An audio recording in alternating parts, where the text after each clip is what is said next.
캐스팅 디렉터는 드라마나 영화 속 캐릭터에 적합한 배우를 선정하는 전문가입니다.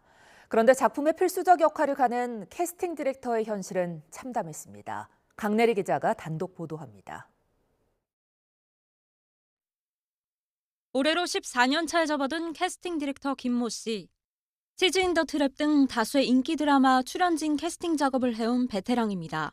그는 지난 2022년 10월 지상파 방송국 PD에게 제작사 관계자를 소개받아 TV 드라마 미니시리즈 극본공모 당선작의 캐스팅에 참여했습니다.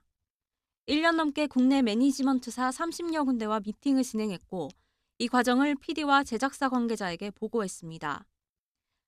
하지만 지난해 10월 업무에서 손을 떼라는 통보를 받았습니다. 그동안 일한 대가는 0원. 계약서를 쓰자고 여러 차례 이야기했지만 답변을 받지 못한 상태로 일했던 결과였습니다. 제가 계약 얘기는 이제 봄부터 중간중간 계속 얘기를 했는데 전혀 언급이 되지 않아서 또 재차 CP님한테 요청을 드리고 제작사에 얘기를 했지만 받아들여지지 않았고 수당을 챙겨주겠다는 말을 듣고 기다렸지만 결국 아무런 보상을 받지 못한 김 씨. 노동위원회에 신고했지만 계약서가 없어 근로자성이 인정되지 않는다는 이유로 기각당했습니다. 하지만 김 씨가 제작사와 함께 일한 흔적은 스마트폰 속에 그대로 남아 있습니다.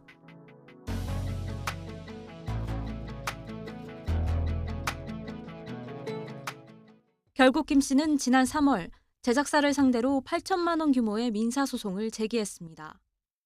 소위 말하는 열정페이만 받고 일을 하다가 제대로 보수를 못 받고 사실상 버려지게 되고 해지되는 경우가 상당히 많습니다.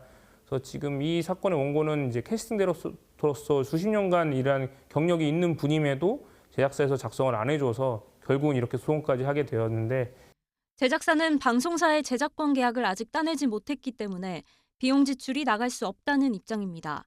세부적인 내용에 대해서는 담당자가 없다며 답변을 피했습니다. 계약을 안 했으면은 그거는 회계적으로도 어쨌든 그거를 진행하고 있다라고 해서 뭔가 잡을 수가 없어요. 김 씨처럼 법적 대응을 결심하기는 쉽지 않습니다. 낙인이 찍혀 앞으로 다른 작품을 맡기 어렵게 될 수도 있다는 우려 때문입니다. 현실적으로 그 스태프들이 소위 말하는 의뢰 위치에 있을 수밖에 없잖아요, 구조적으로.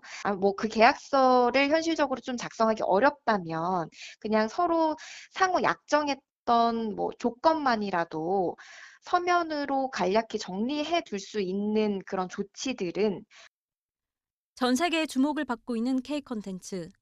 하지만 그 이면에는 아직도 제대로 된 대우와 대가를 받지 못하는 의뢰 위치에 놓인 스태프들이 있습니다. 저는 근데 이 자리에 정말 이 일을 안 해도 좋다라는 마음으로 섰어요. 그럼에도 불구하고 제가 저 같은 사람들은 더 이상 나오면 안 되겠다. YTN 강내리입니다.